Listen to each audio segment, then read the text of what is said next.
Good morning. সিকিমের তৃতীয় পর্বে আপনাদের সবাইকে স্বাগত। আমরা আমাদের যে হোমস্টেতে ছিলাম সেখানে সকালবেলার জানলা খুলেই এরকম একটা দৃশ্য দেখতে পেলাম। দৃশ্যটা ছিল ছবির মতো, যেমন আমরা ক্যালেন্ডারে দেখি ওই রকম। এরপর আমরা ওই ভোর 5:30 নাগাদ বেরিয়েছিলাম একটু মর্নিং ওয়াকের জন্য। আর এখানে আমি ওকে বলছিলাম একটু ছবি তুলে দেওয়ার জন্য। আসলে আমাদের পিছন দিকের ভিউটা খুব ভালো লাগছিল দেখতে, পাহাড়ের একটা সুন্দর চূড়া দেখা যাচ্ছিল। আর এই যে কত সারথীর সঙ্গে সকাল সকাল দেখা।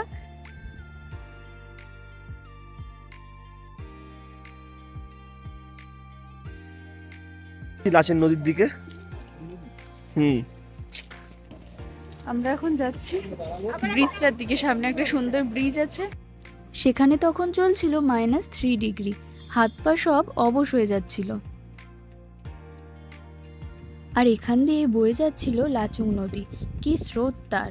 আর ওই যে পাহাড়ের চূড়াটা দেখা যাচ্ছে, সূর্যের প্রথম রশ্মিটা ওই পাহাড়ের চূড়ায় পড়ে পাহাড়টাকে পুরো সোনালি রঙের করে তুলেছে।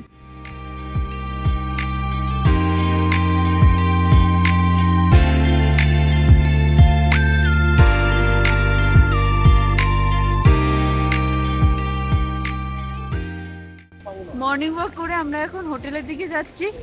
আর এখন এখানে 3 ডিগ্রি চলছে, তবে সেরকম কোনো কষ্ট হচ্ছে না, শুধু হাতে গ্লাভ পরতে ভুলে গেছি বলে হাতটা একটু জমে যাচ্ছে, ব্যাস, আর কিছু নয়। দম কষ্ট আর হচ্ছে। হ্যাঁ, আর একটু জোরে হাঁটলে একটু দম কষ্ট হচ্ছে, তবে সেরকম খুব একটা অসুবিধা হচ্ছে না।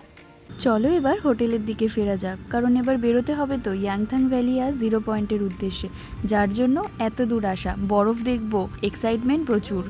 আমরা আজকে যাচ্ছি ইয়াংথাং ভ্যালির উদ্দেশ্যে। এই একটু আগেই গাড়িতে উঠলাম, আমাদের গাড়ি রওনা দিল ইয়াংথাং ভ্যালির উদ্দেশ্যে। আর চারিদিকে ছোট ছোট ফুল আসা শুরু হয়ে গেছে। আর কিছুদিন বাদে আসলেই এই পুরো ভ্যালিটাই ফুলে ভরে থাকবে।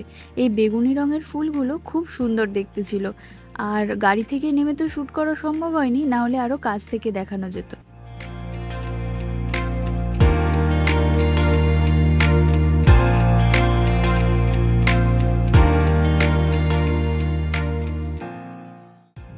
যাত্রাপথে রাস্তার দুধারে প্রথম বরফের দেখা মিলল। আর সত্যি কথা বলতে এটা ছিল আমার প্রথম বরফ দেখা, তাই অনেকটা এক্সাইটেড ছিলাম।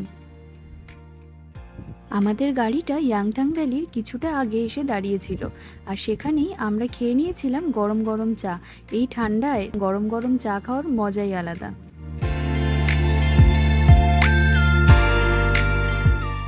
ইয়াংথাং ভ্যালির আগে আমরা একটু দাঁড়িয়েছি, জুতো নিলাম আইসে যাওয়ার জন্য, স্নোতে যাওয়ার জন্য জুতো নিলাম, আর একটু গরম গরম চা খেয়ে নিচ্ছি। ইয়াংথাং ভ্যালিকে ভ্যালি অফ ফ্লাওয়ার বলা হয়, তবে আমরা একটু হতাশ হয়েছিলাম। আমরা সেখানে না দেখতে পেয়েছিলাম বরফ, না দেখতে পেয়েছিলাম কোনো রকম ফুল, তাই আমরা সেখানে দাঁড়াইনি। ড্রাইভার দাদার সঙ্গে দর কষাকষি করে 3500 টাকায় আমরা চলে গেলাম সোজা 0 পয়েন্টের দিকে। দেখে মনে হচ্ছিল যেন পাহাড়গুলোকে কেউ সাদা চাদরে মুড়ে দিয়েছে। আর এরই মাঝে আমাদের গাড়ি চলতে থাকলো 0 পয়েন্টের দিকে। এ দৃশ্য সত্যি কখনোই ভোলার নয়। আর জানলা দিয়ে হাত বাড়িয়ে এই শুভ্র বরফকে স্পর্শ করার আনন্দটা যে কতটা, তা ভাষায় প্রকাশ করা যাবে না।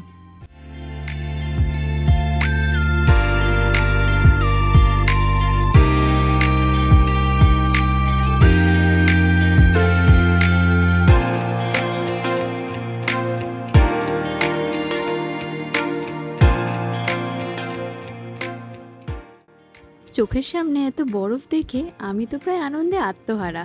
আমাকে আর দেখে কে, নিয়ে বরফ নিয়ে ছোড়াছুড়ি শুরু। এ ওর গায়ে বরফ ছোড়ে তো সে তার গায়ে। আসলে আনন্দে কে যে কি করবে সেটাই বুঝে উঠতে পারছিল না।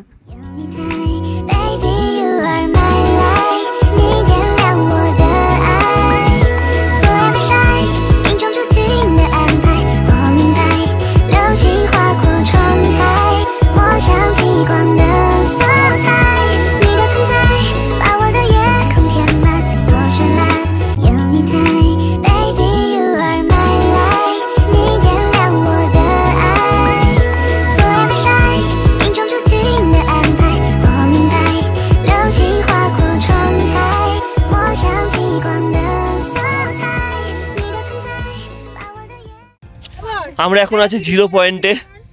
বরফ দিয়ে খেলতে খেলতে আমাদের পুরো অবস্থা কাহিল, অক্সিজেন লেভেল খুব কম। আর ওই জয়তি বসে আছে, এটা আমাদের বাবলি, এটা সোমনাথ, এটা টুবাই, দিয়া, ছোট টাকা, ছোটু, পূজা। জিরো পয়েন্টে আমরা খুব এনজয় করলাম, প্রচুর বরফ নিয়ে খেলা করেছি। এবার খিদে পেয়ে গেছে, এবার একটু মোমো খেতে যাব। আসো, এখানে দারুণ সুন্দর মোমো পাওয়া যায়, চলো খাই। এখন আমাদের মোমো অর্ডার দেওয়া হয়েছে, আর এই যে মোমো আর ম্যাগি একসাথে তৈরি হচ্ছে এই দিদির দোকানে। আমাদের এই গরম গরম মোমো, মুখে পুরো নিলাম, মাইন্ড ব্লোয়িং। অনেকক্ষণ পরে গরম গরম মোমো পেয়েছে, হেভি লাগছে। কেমন লাগছে এই মোমোটা?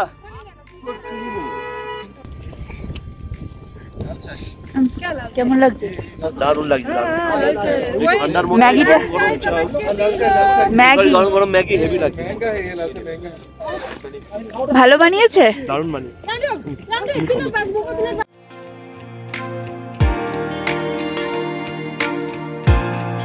আমরা এখন লাচুংয়ের জিরো পয়েন্ট থেকে ফিরে এসেছি হোটেলে, লাঞ্চে বসেছি। সবাই খুব টায়ার্ড, লাঞ্চ করে একটু রেস্ট নেব।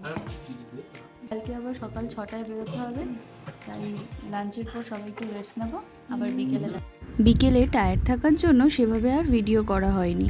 পরের দিন সকাল সকাল আমরা বেরিয়ে পড়েছিলাম কাটাওয়ের উদ্দেশ্যে। তারপরে দেখছি এইভাবেই গাড়িতে হাসি ঠাট্টা করতে করতে আমরা এসে পৌঁছেছিলাম কাটাওয়ে।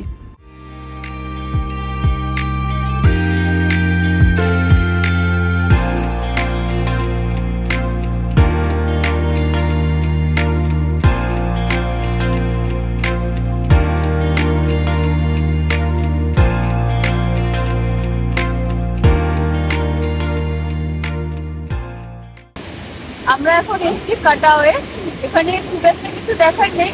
মেইন অ্যাট্রাকশন হচ্ছে এই ওয়াটারফলটা, আর সিনিক বিউটিটা আছেই। এটা ছিল আমাদের লাচুংয়ের হোমস্টে, এখানে আমরা 2 দিন কাটিয়েছি। আজ এই হোমস্টেকে বিদায় দিয়ে আবার ফেরত যাচ্ছি গ্যাংটকের দিকে।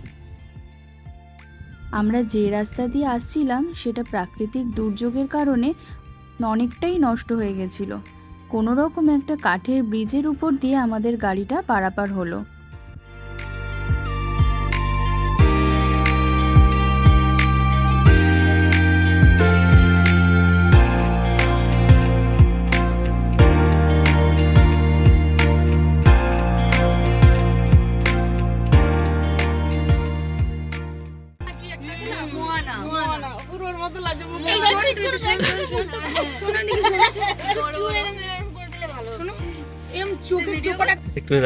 লাচুং থেকে আমরা গ্যাংটকের দিকে ফিরছিলাম, তো মাঝে আমাদের গাড়িতে একটু অসুবিধা হওয়ায় আমরা এখন একটা গ্যারেজ দেখে দাঁড়িয়ে আছি। জানি না কতক্ষণে গাড়ি ঠিক হবে, ওয়েট করা ছাড়া কোনো কাজ নেই, তাই আমরা হিট কাটছি সবাই বসে বসে।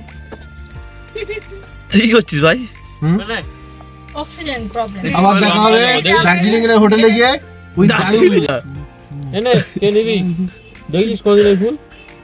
গাড়ির গ্যারেজের কাছাকাছি আমরা ঘুরতে ঘুরতে হঠাৎই এক্সপ্লোর করি এই ঝর্ণাটা, বেশ সুন্দর দেখতে ছিল। সেখানেই আমরা কিছুক্ষণ সময় কাটালাম আর বেশ কয়েকটা ছবিও তুলে নিয়েছিলাম। আমরা লাচুং থেকে চলে এসেছি আমাদের হোমস্টে গ্যাংটকে। এখানে হোটেল, এখানে সিনিক বিউটি খুবই সুন্দর, আর এসে প্রচন্ড খিদে পেয়ে গেছিল। লাঞ্চ করতে বসে পড়েছি, ভাত, ডাল, ডিমের কারি, খাবার দাবার খুব ভালো। হোটেলের রুমগুলো তো অসাধারণ, আর আদার্স ভিউটা তো খুবই ভালো। এতে চলে এসেছি আমাদের হোটেলে, দ্য মাজাং হোটেল। আপনারা নিজেরাও দেখে নিন, খুবই সুন্দর, চারিদিকে এত ফুল, খুব ভালো।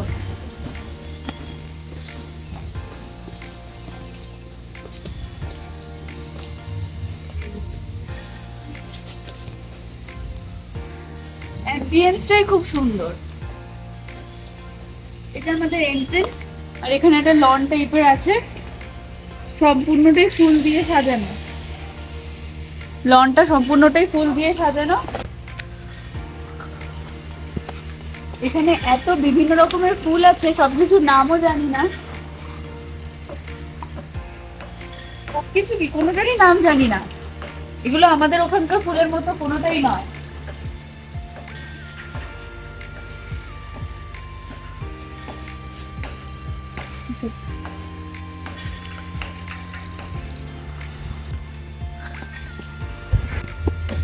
ডাইনিং এরিয়া, আর এখানে একটা সুন্দর পাপিও আছে।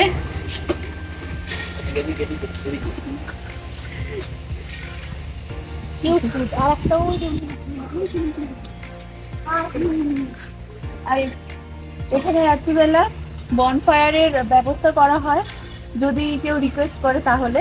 আর এটা আমাদের ডাইনিং এরিয়া। এখানে আমরা দুপুরবেলা লাঞ্চ করেছি, রাতের ডিনার সমস্ত কিছু এখানে করবো। আর এগুলো আমাদের প্রত্যেকটা রুম, যে আমাদের রুম। আসো রুমটাও দেখাই।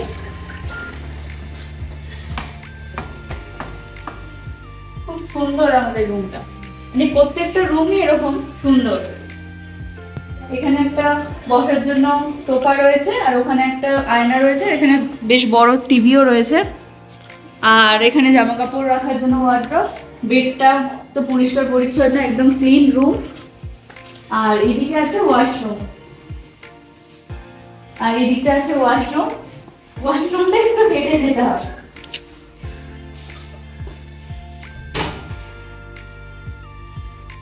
পরিষ্কার পরিচ্ছন্ন। আর এখানে আমরা যতগুলো হোটেলেই ছিলাম, এখানে একটা জিনিস খুব মেনটেন করা হয়, ক্লিন। মানে হাইজিন মেনটেন করা হয়, ক্লিনও সেরকম পরিষ্কার, খুবই ভালো।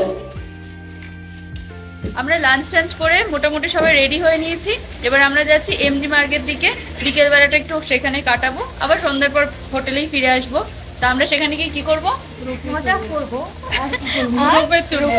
রোপও চড়বো। তা আমরা এখন রেডি হয়ে দাঁড়িয়ে আছি, আমাদের ক্যাব আসবে, তারপর আমরা এমজি মার্গের দিকে যাবো।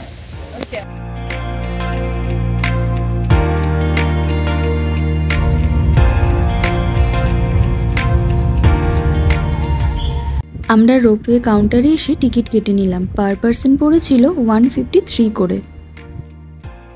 এখন রোপওয়ে উঠে পড়েছি, যেটার জন্য খুব এক্সাইটেড ছিলাম। আরো বেশি এক্সাইটেড লাগছে। সেফ জার্নি, প্রে করো। কেমন লাগছে সব উঠে রোপওয়েতে? ভালো লাগছে, অনেক এক্সাইটমেন্ট আছে, একটু ভয়ও আছে। কারণ হাইটটা এতটা বেশি, তাই না? অনেকটা বেশি, অনেকটা বেশি। কখনো ওঠা হয়নি রোপওয়েতে, এখন ফার্স্ট টাইম। আমি আগে উঠেছি, কিন্তু এতটা হাইটে আগে উঠিনি। এটা ফার্স্ট টাইম। পাহাড়ের উপর দিয়ে তার মধ্যে উঠেছি আমরা সবাই দুজন করে, আর এখন সবাই মিলে একসাথে উঠেছি 8 জন মিলে।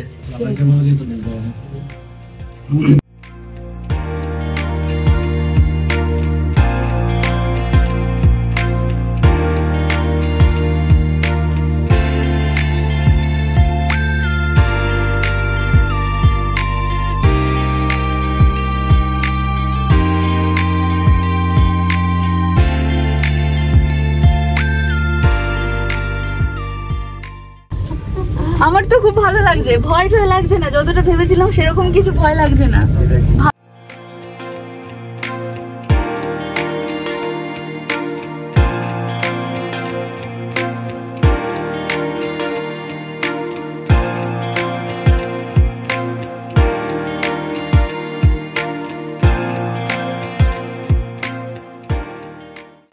তাই তো? আমি চা খাচ্ছি না। তুই চা খাচ্ছিস না, আমরা খাচ্ছি। আমি চা খোর নই না। আমরা হচ্ছে চা খোর। কি কি এটা তুই দেখা, তুই দেখা। হ্যাঁ দেখা। পড়ে গেলে ধরে খেতে দেবো আমাকে। Blueberry mousse donut. সেখানে একটা বেকারি থেকে আমরা 3 জনে 3টে ডোনাট নিয়েছিলাম। ডোনাটটা ছিল খুবই ফ্রেশ আর সফট। এটা ফার্স্ট টাইম ট্রাই করছি। এই ডোনাট আগেও খেয়েছি, এই ব্লুবেরি ফ্লেভারটা ফার্স্ট টাইম ট্রাই করছি।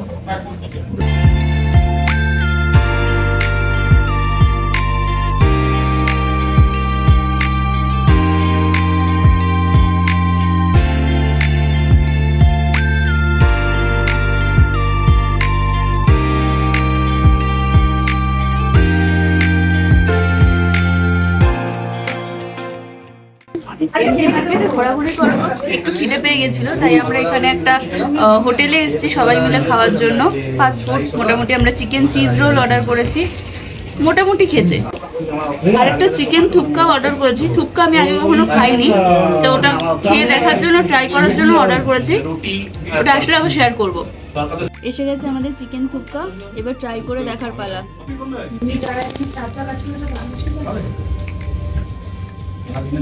ভালোই খেতে, একটু অন্যরকম খেতে। এমজি মার্গের পাশেই ছিল একটা মন্দির, সেখানে কিছুক্ষণ সময় কাটিয়ে আমরা ফিরে এসেছিলাম হোটেলে। তারপর প্রচণ্ড টায়ার্ড থাকার জন্য ডিনার সেরে ঘুমিয়ে পড়েছিলাম। সিকিম সিরিজের 3rd এপিসোড আপাতত এখানেই শেষ।